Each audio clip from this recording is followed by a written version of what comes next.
What's going on, Sportskeeda fans? Thank you for joining us. It is Wednesday night, and it is time for the Debrief, the only show on Sportskeeda that gives you the review for NXT and AEW Dynamite. I'm your host, Jose G, and next to me is the top Chico himself, Rico el Glorioso. What's going on, broski? How are you? Good, man. So much went down today. And not to mention, fresh off the heels of an amazing Vengeance Day. I can't wait to talk about it with you, Jose. How are you? I'm doing well, man. There's definitely a lot to get into. On NXT, we have the fallout from NXT TakeOver Vengeance Day. On AEW, there was so much going on too, man. I can't wait to get into it with all of you guys. But before we get started, make sure you follow us on all of our social media. Follow us on Instagram, on Twitter, on YouTube. Subscribe to our channel if you're watching us live right now. And if you're watching us right now on Facebook, make sure you hit that like button, that share button, share in your favorite wrestling group, and tag your friends in the comment section so you guys never, ever miss a post, an update, or a live stream. So, man, Rico, so things kicked off pretty hot, on NXT on Sunday night. We got to see what happened. It was an incredible pay-per-view, as always, as NXT takeovers are. But the biggest thing out of TakeOver Vengeance Day was the dismantlation in front of our eyes of the Undisputed Era. Man, Adam Cole not only kicking Finn Balor, which we kind of expected that was going to happen, but he kicks Kyle O'Reilly, and then he kicks him again in the face tonight. First, how do you process all of this? And two, what can we expect out of this? Man, say it ain't so, Jose. For the longest time, man, Undisputed Era has been running the show on NXT. And we thought it was only a matter of time before they got called up or called over to Raw or SmackDown. But no, they've been making NXT their home. They've become a staple of NXT, and now it's in tatters. Now Adam Cole has essentially defected. He's kicked out, or at least kicked himself out, I guess, because he didn't wear the colors, but of course we still had Kyle O'Reilly and Roderick Strong still wearing it. It's just hard to believe that it's happening now. It was to be expected at some point, especially as we head closer to WrestleMania. It looks like we are going to get Cole versus Finn Balor for the NXT Championship there. So you have to start setting that up now. But man, it's still an adjustment, after just having the Undisputed Era be such a staple, and then having them now seeing them fall apart. It's going to be interesting to watch to see how the rest of it plays out, especially when you have someone like Roderick Strong trying to play peacekeeper between him and Kyle O'Reilly. But we saw how that kind of turned out today. I feel like right now, like Roddy he doesn't have a home. Like he doesn't know where to go. It's like, hey guys, let's all try to get along. We're brothers. We're all, brothers fight. We hit each other. Like Roddy right now doesn't fit in the equation for some reason. Like right now, it's all between Kyle and Adam Cole. It's I'm liking where this is going, but we did get to see the fallout of Vengeance Day and the opening of NXT. Kyle O'Reilly comes out with an in-ring brawler, immediately calling out Adam Cole. Wants to know why he did this. He understands, that brothers fight, but that's when Roddy comes out to try to cool things off with Kyle. He pretty much yells at Roddy that, this doesn't concern you. Finn Balor then comes out, tells Kyle O'Reilly, listen, you need to get in line because Adam Cole is mine. And all of a sudden, Oney Lorcan, Danny Burch come out, attack Finn Balor. Pete Dunne comes out. They start attacking everyone. And all of a sudden, William Regal sets up a 6-man tag match to close out the main event. Overall, the opening, strong opening, but this is just a continuation of what's going on between the Kings of NXT, Undisputed Era, and Finn Balor.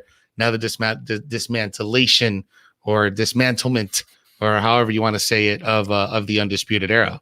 Sad breakup. But yeah, this was the linchpin throughout the entire night, and we got to see a bookend later on, see a little bit more of that fallout. Plus, we did get the return of one of your favorite guys, and possibly continuing to bring this story full circle, even adding more fuel to the fire. And we'll be able to talk about that in a little bit. Yeah, man. So immediately after the opening segment, we did have an announcement by General Manager William Regal. We were supposed to get Escobar versus Karrion Kross tonight, and I was really looking forward to that. Yeah. But Escobar backed out. He showed a video of him saying that, listen, you can't tell me when I want to have a match. I tell you it runs on my time. So that prompted William Regal to be like, okay, well, you know what? You're not here this week. You're going to have the match next week. And if you don't show up next week, you're going to be suspended indefinitely. And on top of that, you're going to get your Cruiserweight Championship taken away from you. Yeah. You can't hide now, man. Time. TikTok. No escaping Karrion Kross on this one. No, man. We definitely saw that in the promo later on in the show in NXT. You know what? Remember how I told you how I was kind of iffy on Scarlett? Like she was too creepy for me. But now she's growing. She's growing on you now, finally? Now she's growing on me.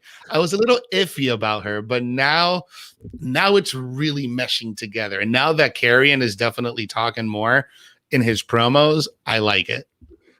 Yeah, and I think one thing that helps is she's not as creepy as somebody we saw on Monday night with the whole pentagram and everything. So you kind of take that step back and realize, Scarlett Bordeaux isn't that crazy right now with all of her shenanigans, her, just that aura that she has around her. Yeah, it's a little bit more tame compared to that. But yeah, like she is great alongside Karrion Kross, and I'm glad to see that we're finally going to be getting this match between Karrion and Santos Escobar next week. You cannot hide, sir. Time is up. TikTok. Guys, I just want to remind you, if you're just joining us for the first time, make sure you hit that like button, that share button, comment, write your thoughts in the comment section. I'm going to show your comments on screen. We have Philip Chavin from New Jersey. Thank you for joining us. Ozzy Medeiros is asking, why did JR call Kenny Omega WWE champion? We'll get into that, Rico.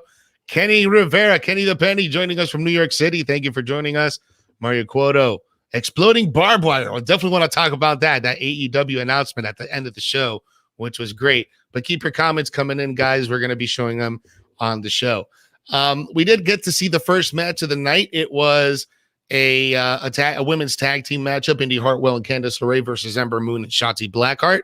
And Johnny Gargano comes out with the missing flyers because Austin Theory apparently kidnapped not Austin Theory, Dexter Lumis kidnapped Austin Theory on NXT TakeOver Vengeance Day, which was great because as you can see them coming out, you just see him just disappear in the background. But during the match, there was this white van that just suddenly appeared in the NXT parking lot. Johnny Gargano thought he was like, well, maybe Austin's there. He went to go investigate. Sure enough, minutes later, mid-match, comes back with Austin Theory in his boxers. But that caused a distraction to Candice LeRae and Indy Hartwell, having Ember Moon get the roll-up and get the win. Oh, man. I wonder if this is going to set up a little bit of a turmoil between Indy and Austin, because it seems like they're kind of favoring Austin Theory a little bit more, because when Johnny brought him out, he's like, hey, I found him. Hey, look at him. And he's just there still tied up. And he's like, hey. And then Candice is excited, so she drops off the apron when she's supposed to be in the corner of Indy Hartwell. But she goes to, be with Johnny and Austin Theory. And like you said, Ember Moon got the big stack on Indy and got the pin. I wonder if that's going to add to a little, a little bit of drama if, you wind up having, of course, like a favorite child in Austin Theory. What's going to happen with Indy? Is she going to be okay with that? Or, who knows what's going to happen here? But you still gotta love like the comedic timing, having Johnny come out with the missing flyers, having him be easily distracted like a puppy, like a dog looking at a squirrel every time that they show the clip of the van, to actually him going out there too. So, this is just more good stuff from The Way. It really is, and again, it's this faction right now. To me, it's kind of a comedy faction, but it works. It works, and Johnny Gargano's delivering as that cowardly heel that we've talked about. But I'm happy with it. Ember Moon and Shotzi got a win. They didn't get the win on Sunday night because Big Mommy Cool Raquel Gonzalez and Dakota Kai get the big W to become the very first winners of the Women's Dusty Cup Classic. What did you think of that, Rico? Hey, like I said, I was not mad at that at all. I got that prediction wrong. It's okay. I still got the other ones correct. But I was completely fine with being wrong on this one, especially with the segment that we got to see later on. Mm-hmm. I'm completely fine with it being Raquel and Dakota Kai, considering what happened.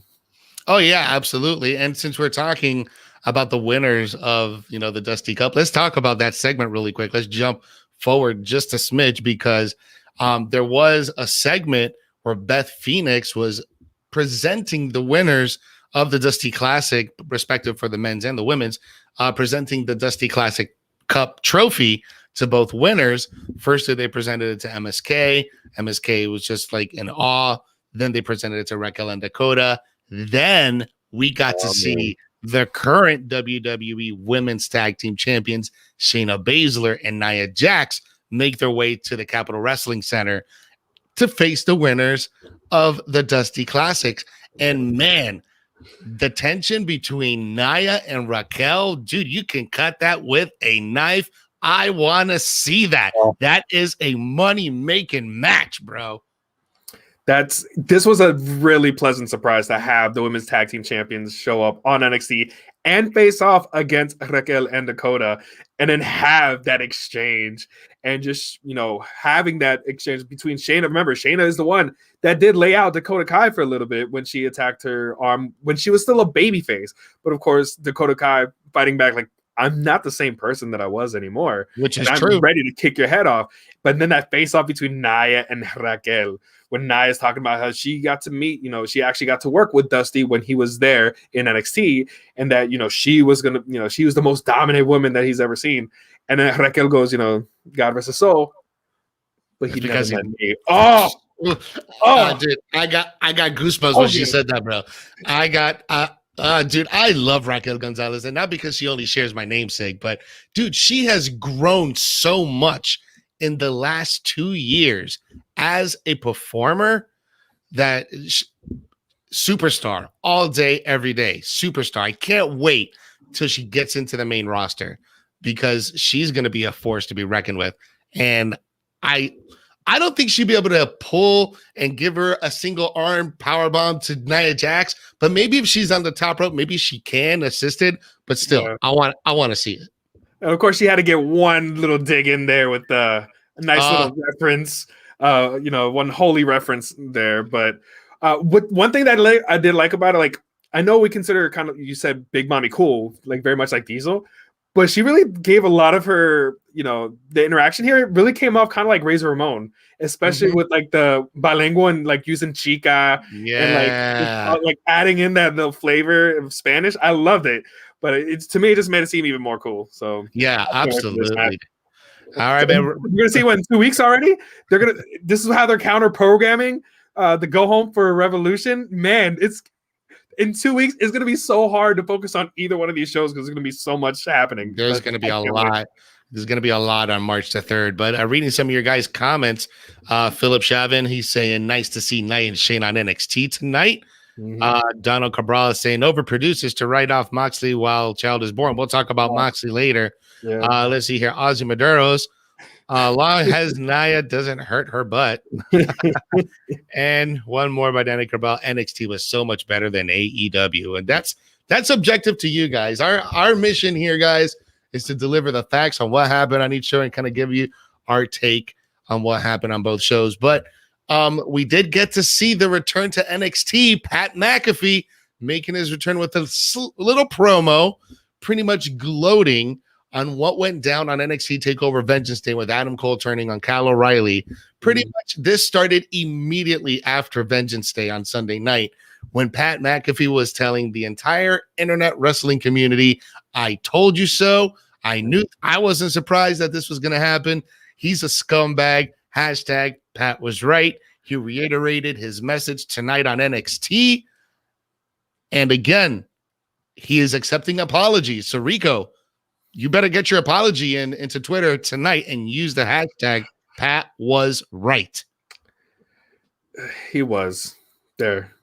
I'll do it here. You got me on video, Pat. You were right. You called it.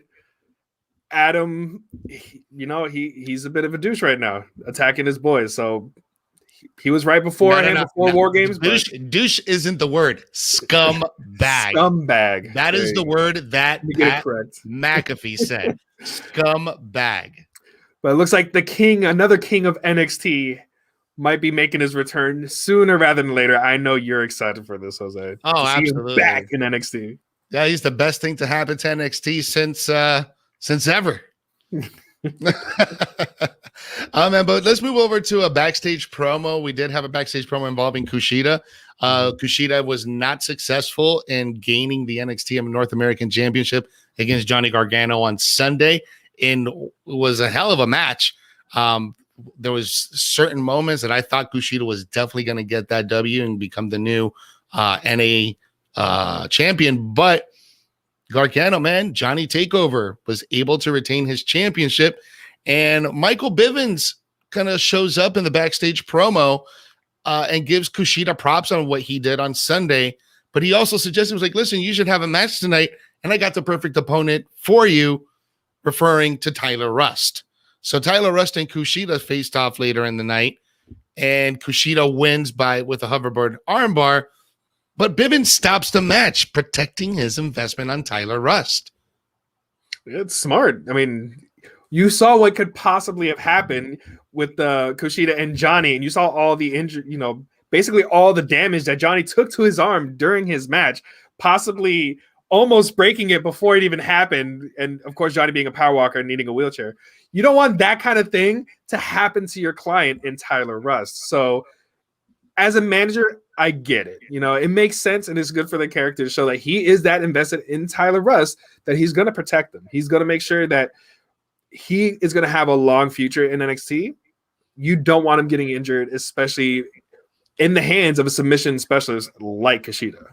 Absolutely. Completely agree. And Tyler Rust, dude, he's an up and coming talent. Definitely got to keep an eye out for Tyler Rust, but Kushida getting the win, he still needs to ride that momentum if he wants to get anywhere near that North American Championship. One match, dude, that was kind of an eye-opener for me. Surprise, Leon Ruff versus Isaiah Swerve Scott. Leon Ruff getting the win with the crucifix bomb.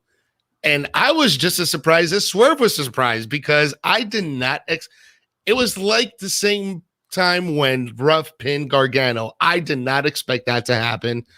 I certainly did not expect that to happen tonight against Swerve. And man, Swerve let him have it afterwards, because he was like, oh yeah, nope, slap in the face, give you a quick lesson. He's tired of Ruff getting the handouts and getting all the opportunities. And when am I going to get my opportunity for the North American Championship? Was this the right move for Swerve? He needs to have that more of an edge to him, because being the nice babyface didn't get him far. He had 3 matches against Santos Escobar, still wasn't able to get the Cruiserweight Championship. He hasn't had a shot at the North American Championship. One way to do it, you have to establish yourself as a dominant person, and you're going to have to do it at the expense of a former champion in Leon Ruff. However, somehow, out of nowhere, Leon Ruff hitting that crucifix bomb and getting a win over Swerve Scott is going to derail that for a little bit. But these two guys matched up together is going to be a really good platform for both of them to show what they can do. So I'm not going to be surprised if this goes, a couple more matches. Probably Isaiah Swerve Scott getting the win in both of them to, win out on this feud, to possibly have him next in line for a championship shot. So it's good to see these guys matched up. I just was not expecting that the way that it ended, just like that, with Leon Ruff getting another surprise win over another established superstar. Yeah, man. And I'm all about it. I'm all about giving these guys that chance and giving that push, to the underdog. And Leon Ruff is clearly the underdog. But reading some of your comments, Philip Shavin has a question. He's asking, can you see Adam Cole versus Kyle O'Reilly at some point? Oh, absolutely. I wouldn't be surprised if this is the match that determines who's going to be facing Finn Balor at NXT, right? Like, as we get closer, how do you put one above the other? You have them face off against each other, with Adam Cole going over at some point, probably super kicking the jaw off of Kyle O'Reilly just to permanently put him out in order to get his shot at Finn Balor.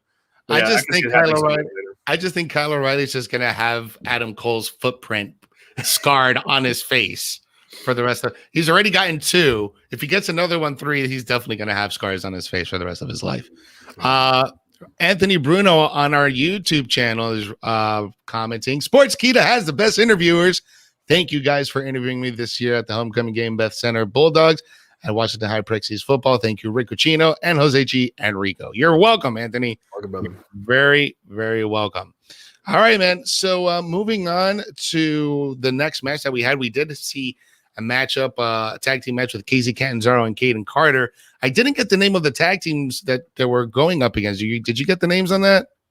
They went up against Aaliyah and Jessie Kamea.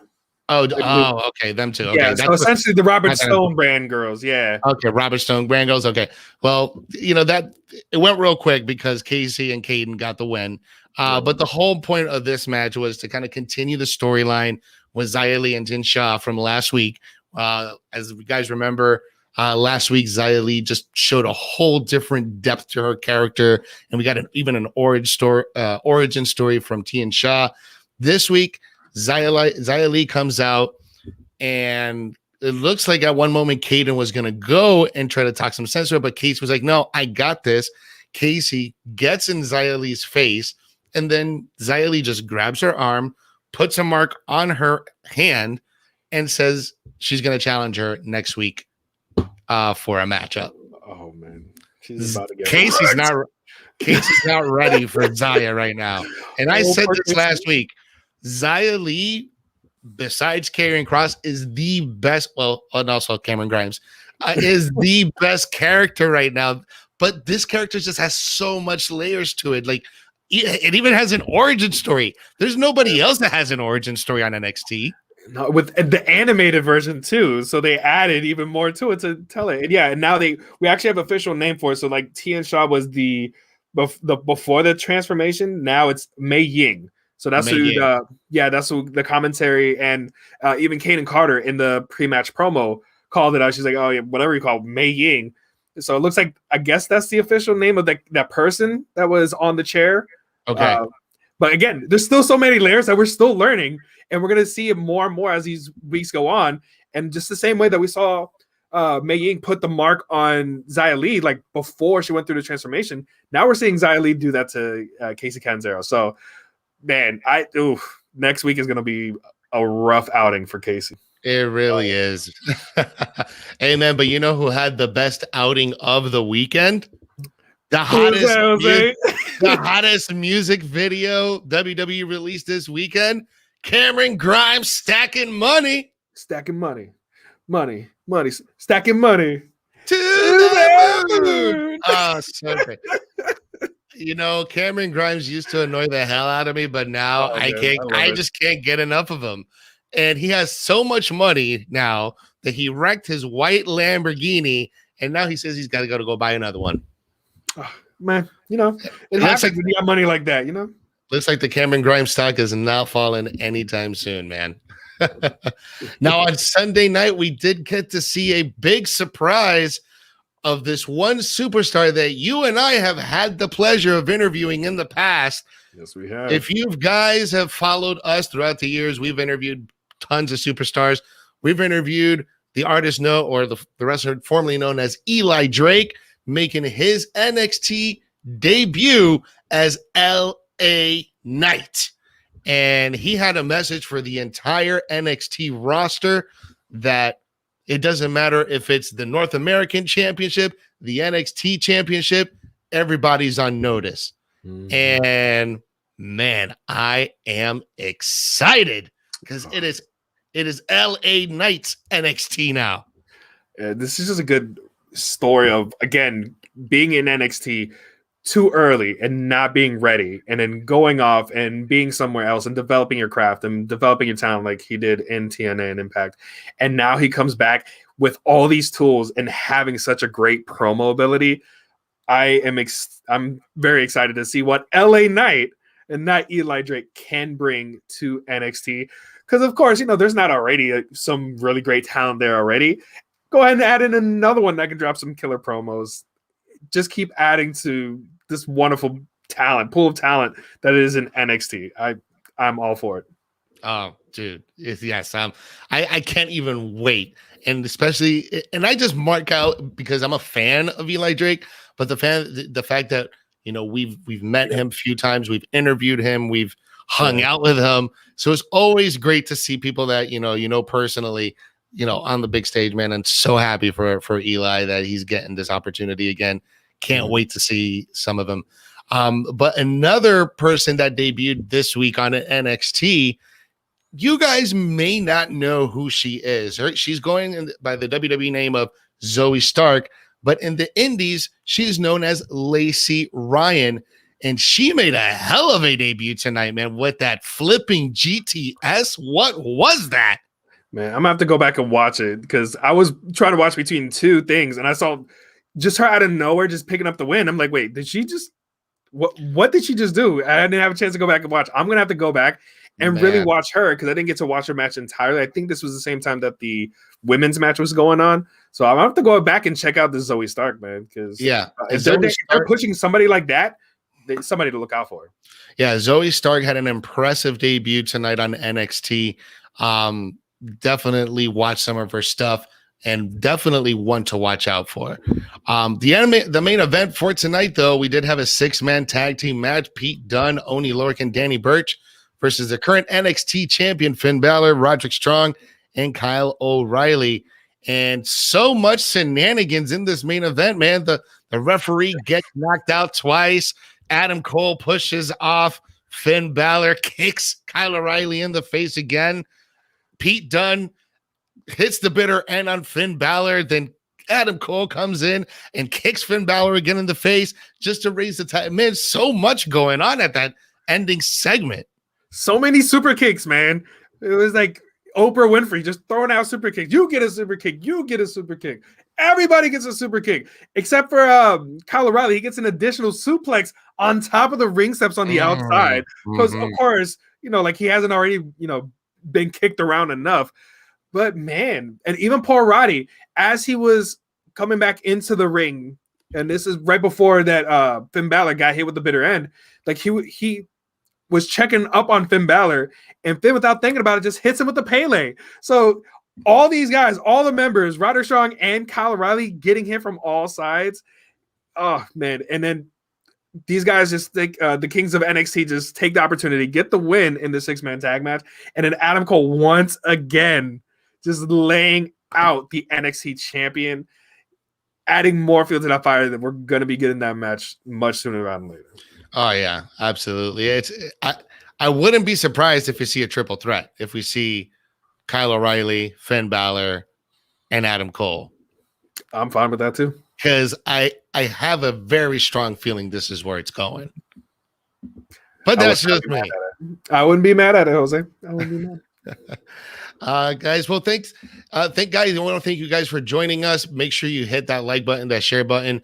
We are the Debrief. We're about to get started now into the AEW Dynamite side of things. And tonight was another hot and exciting night on AEW night in Jacksonville. What went down in Jacksonville tonight, Rico? Oh man, so we kicked things off with a tag team match. Hangman Adam Page and Matt Hardy going up against the Hybrid too.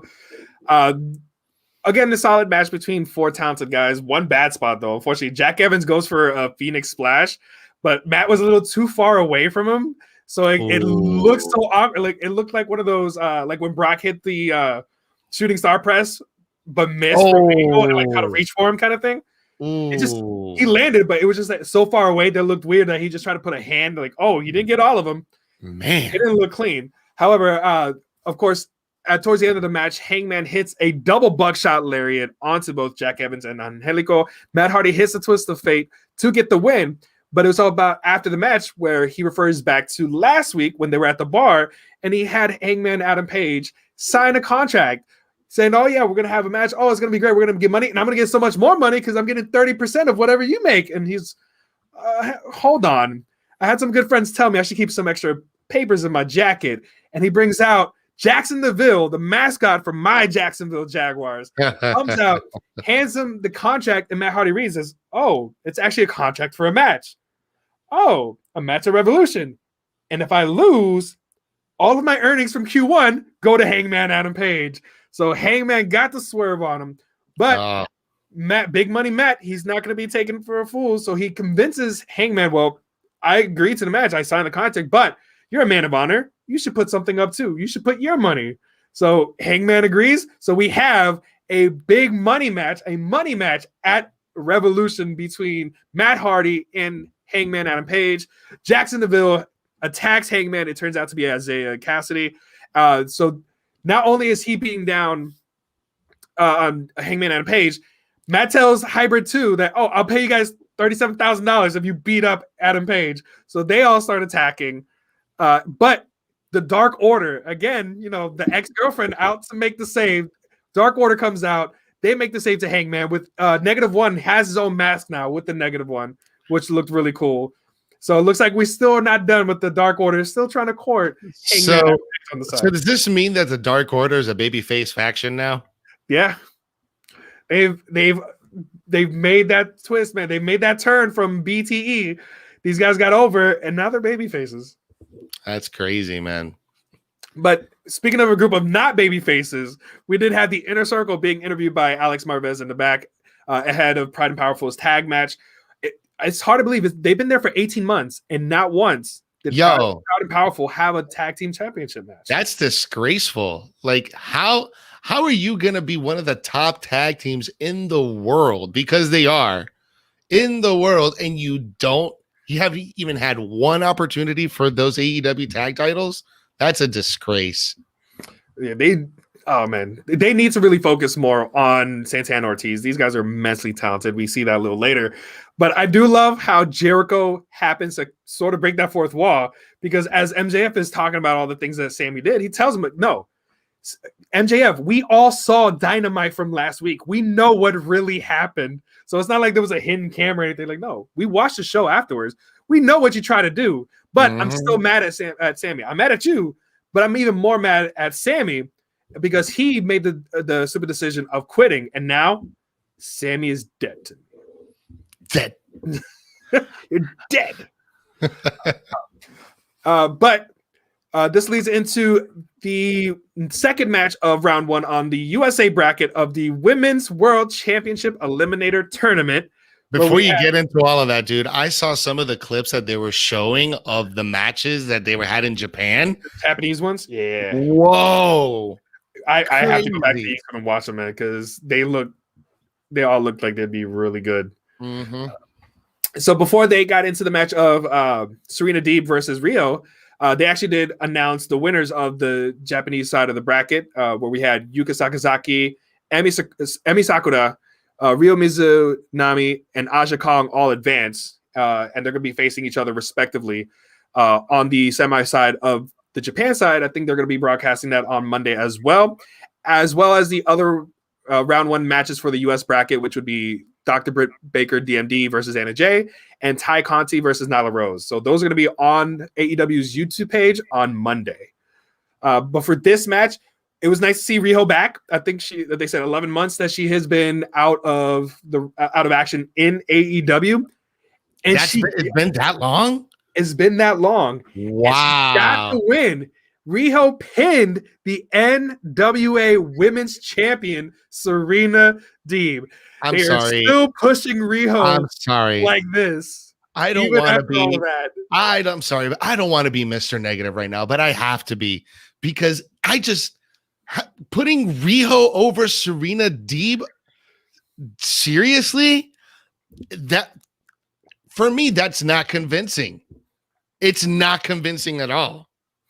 Like you're still going toe to toe. Not even when she beat Nyla Rose was convincing, but they're still pushing her. Yeah, that's Kenny's favorite, man. And I don't mind that they're pushing her, but it's just the way that they're pushing her. It's just, I don't know. To me, it's just not believable. Well, next week she's going to face Thunder Rosa. So let's see if she can somehow shock the world and beat another NWA champion. Oh, man. If she beats Thunder Rosa, I don't know. I don't know what I'm going to do. I don't want to say anything right now that I'm going to regret. Yeah. It's like, come on. Like, the women's division on NXT is doing so great. You got to kind of go along with it, too. I push somebody that, like you said, wasn't all that believable once Thunder wins. But we digress. Congratulations to Riho. Welcome back to AEW. Yes, good luck facing Thunder Rosa next week. We got to see another training montage from Jade Cargill. As remember, we are going to see Cody Rhodes and Red Velvet going up against Shaq and Jade Cargill. And this will be on the Go Home episode of Revolution, which will be on March 3rd, the same week that we have the 2 tag team championship match from the Dusty Cup winners. So there's going to be a lot of tag matches that day. Rico, I want to ask you this because if you're a wrestler and you're promoting a match that you're going to have in 2 weeks, you want to promote like the best stuff that you've done, like not just training, but like beating people up, showing wins, Jade Cargill's video vignette did not have that. If anything, she could be a great WNBA player. She was making all those shots and she was, taking it to the hole. But there's nothing that's convincing me right now that she's going to be a powerhouse of AEW, You're showing me basketball B-roll of her sinking in shots and running and sprinting back and forth. I mean, I guess they do the same thing with Bianca Belair, but Bianca Belair's got a track record. Yeah, that's true. But we've seen her in the ring, though. So we know, like, that's just adding more to it as opposed to Jade. She really hasn't done anything other than attack Brandy and do video stuff and show off Shaq, basically. That's it. Mm-hmm. So it remains to be seen how that match is going to turn out. It's going to be interesting to see Shaq in the ring going up against Cody Rhodes. We'll see how that goes. But the next match we had we had Orange Cassidy defeat Luther from the Chaos Project. It was a relatively quick match. The only interesting parts was Serpentico attacking Chuck before the match, but in the middle of the match, Chuck hits the awful waffle, which I didn't know that's exactly what he called it. But that's the Burning Hammer, which is a very dangerous move. But that's a terrible name to call it, like the awful waffle. That sounds like a venereal disease. Yeah, but it's that it's a callback to Salute Your Shorts. Yes. From Nickelodeon. So true that. So that's fine. But Orange Cassidy wins with the orange punch. No surprise there. So we got, hey, guess what? We got a in-ring promo, but this time it was Taz that came out and then Sting came out. But the crazy thing about this promo, so Sting by himself with the bat after Team Taz called him out, and Taz is calling him out saying, oh, you have to have the bat and all this stuff. Sting tosses down the bat and he still attacks the Machine, Brian Cage, even though it's 3-on-1, and they start beating down Sting. Sting is fighting back until Brian Cage hits a powerbomb on Sting. He's taking a bump, which we are getting closer and closer to that street fight at Revolution. So we finally got to see Sting actually do something else in the ring other than just talk, even though it was landing a couple hits and then getting hit by a powerbomb from Brian Cage. Ooh. That could not have felt good. Oh, man. I wonder how many times they practiced that. None, because I'm pretty sure you can't take that many power bombs right now. You saw what happens if you do a power bomb in the corner. That's not good. Yeah, that's not true. Good for Sting. So at least it's just a regular power bomb. I guess it's so Sting taking a bump tonight on AEW. Okay. Yeah, man. Well, one person that didn't take money bumps today was Kenny Omega, because earlier in the week he was visiting a local elementary school, reading them a snippet from the Young Bucks book, Killing the Business, of course, referencing to a part of himself in the book. We're talking about his match against Okada really helped elevate, the revenue for the Young Bucks and the rest of the Bullet Club. He had to leave, relatively early, and the kids wanted to play with Uncle Kenny, but he offers up Michael Nakazawa, and the kids start chanting, "Oh, we hate Nakazawa," and then they beat him up. So, of course, Michael Nakazawa is just the brunt of the joke in this one. Yes. But man, we finally got to see the tag team championship match, the Young Bucks versus Proud and Powerful, Santana and Ortiz. So many great tandem moves that were in this match. Like, this is what I enjoy about these guys, even though, they can be some spot guys oftentimes. There was a lot of good tag team wrestling between both teams here. So it was really great to see these guys show off what they could do. The ref, of course, ejected Inner Circle from the outside, but as Santana Ortiz had a chance to win, after they powerbombed one of the Jackson brothers outside into the crowd, Ortiz gets rolled up into an inside cradle and loses. Really? After chanting the best, he gets rolled into an inside cradle and they lose. The first shot that they have of the titles and they lose to an inside cradle. I've noticed they do that quite a bit of in AEW and specifically in some major tag matches, as if especially there's a title.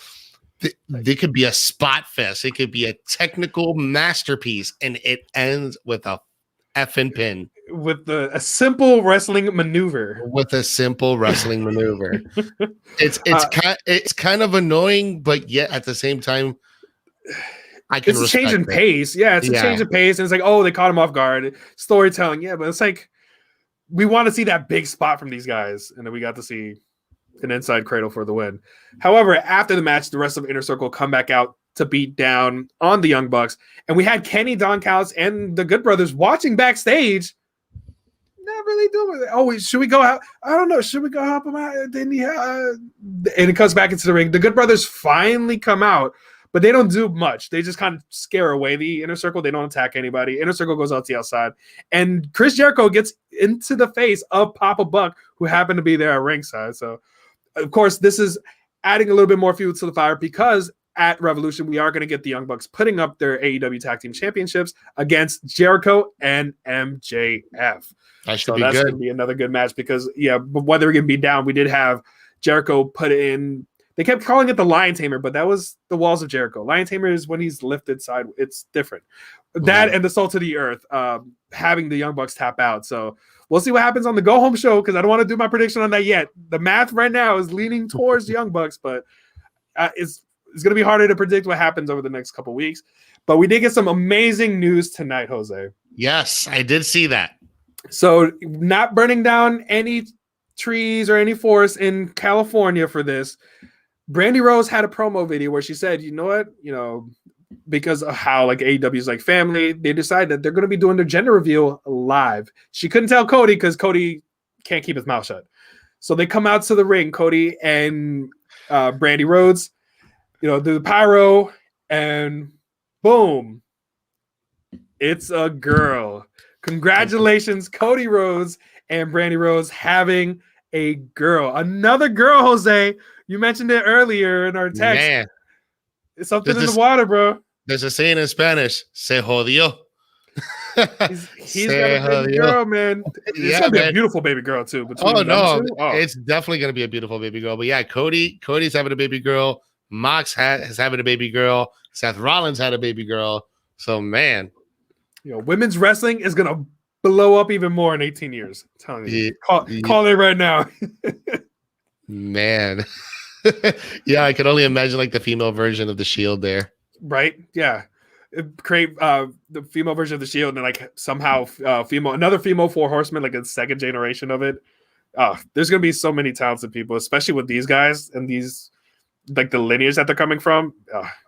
They're just adding more to the women's division, and they already have contracts. They're all signed already. Yeah. But one person I did not know was signed was Mike Sydal, who is the brother of Matt Sydal. Oh, I didn't know that. They actually had a tag team match against FTR. And Cody, as he was doing the commentary after he did the announcement, he did reveal one announcement for Revolution. There's going to be a Face of the Revolution ladder match for a future opportunity at the TNT Championships. And it's going to be 6-man ladder match. 3 guys have it announced. Cody himself, Scorpio Sky, and Penta El Zero M are going to be in that ladder match. Oh, I'm intrigued to see who the other 3 guys are going to be. But already with Scorpio and Penta, it's going to be a crazy ladder match. It's if you could put Rey Fenix in there too. Oh man. Oh, I can't wait. That's going to be just another great match to add to an already stacked card. But for the match itself, of course, FTR got the win, hitting the big rig on Mike Sydal. And after the match, as they were getting ready to cut Mike Sydal's hair, the lights go out and a quick picture shows of somebody in the background with Luchasaurus mask on the floor. So for a second, I thought he was going to unmask himself. I thought so too. The lights come on. Jurassic Express is in the ring and they're attacking FTR. And they wind up hitting the snare trap and the choke slam. And it turns out that we are going to be getting a 6-man tag match, I believe, in 2 weeks between FTR and Tully Blanchard. He's going to be in the match versus Jurassic Express. So not only do we have Sting going to be in the match in 3 weeks, we're going to have Tully Blanchard in the match in 2 weeks. So just so he can attack Marco Stunt, basically, I'm pretty sure. And then they complain about WWE booking old people.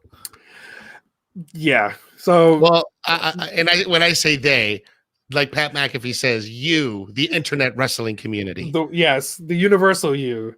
Yes. But before we get into the main event, they announced some of the matches for next week, where we're going to have the Women's Eliminator Tournament USA Bracket Semifinals. So the winner out of the matches that I mentioned beforehand will be facing each other next week, as well as Team Taz versus Varsity Blondes and Jake Hager versus Brandon Cutler. And then they announced a bunch of matches for 2 weeks, and then the ones for Evolution. But as we get closer and the card continues to shape out, we'll go ahead and bring that to you guys.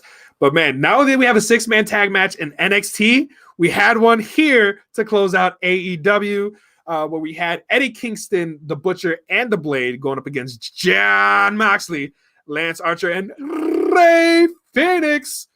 Man, for a moment there, when Fénix was making his entrance and he had that mask on, a split second, he reminded me of Drago. Oh, wow. Yeah, he reminded me of Drago from Lucha Underground, like because he had like the dark eyes and he was walking like that, and I'm like, wait, what's Drago doing it? And then it said Rey Fénix, and I'm like, oh, okay. Yeah, and then when the lights came on, it looked like a mask like in honor of his brother. Like it looked like a Phoenix Penta mask, like merged together. But these guys, not only these guys are all talented, Lance Archer continues to be a beast. I did like the one spot where Lance Archer is going up for old school, which he normally does, like into the backflip. But as he's going, holding onto the Blade, Butcher comes up onto the ring apron to stop him. Rey Fénix climbs up the ropes, jumps around Lance Archer to kick Butcher and to knock them both down. Rey Fénix is way too good.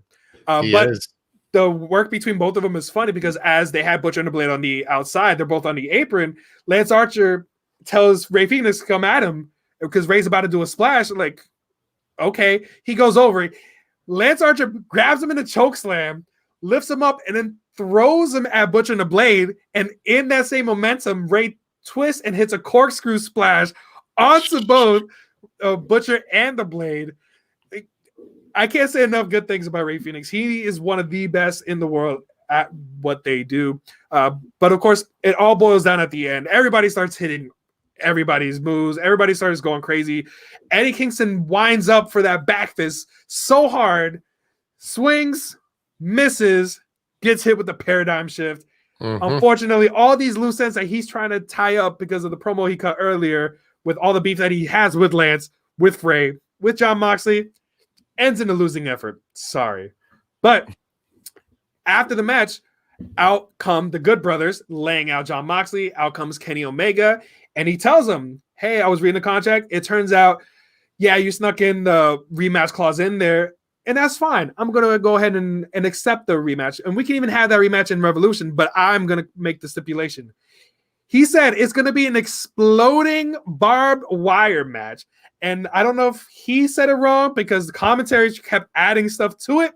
So by the end of the night, Excalibur basically called it an exploding ring barbed wire death match. Okay, that's too much to say. So I think that's what Kenny got so excited he may have skipped the part. Because what is exploding barbed wire, Jose? What is that? You like a tripwire, like you touch it and it explodes? Yeah, it's laced with C4. Exactly. I don't know how to make of that, but then again, exploding ring barbed wire deathmatch doesn't help much either. Yeah. But I'm guessing barbed wire as the ropes and then C4 attached on the outside. Just call it a barbed wire death match, Ija. But you know these guys are going to get down bloody and brutal when it comes to this. Hopefully we're going to get a clear definition and explanation of what exactly that means within the next 2 weeks leading into Revolution. But man, that's another amazing match that they're adding to the stack card. Revolution on March 7th is going to be something to watch. Mm-hmm. I completely agree. Dude, so this week we got continuations of storylines on both shows. One show had a fallout. Another show's building up to their next big pay-per-view. So things are looking good for the next couple of weeks, especially on March 3rd. So definitely gotta keep an eye out. But we want to thank you guys for joining us tonight here on the Debrief on SK Wrestling. Make sure you follow us on all social media. Make sure you follow us on YouTube. If you're watching us right there right now, make sure you hit that subscribe button and notification bell so you never ever miss a post, an update, or a live stream. If you're watching us on Facebook, make sure you hit that like and share button.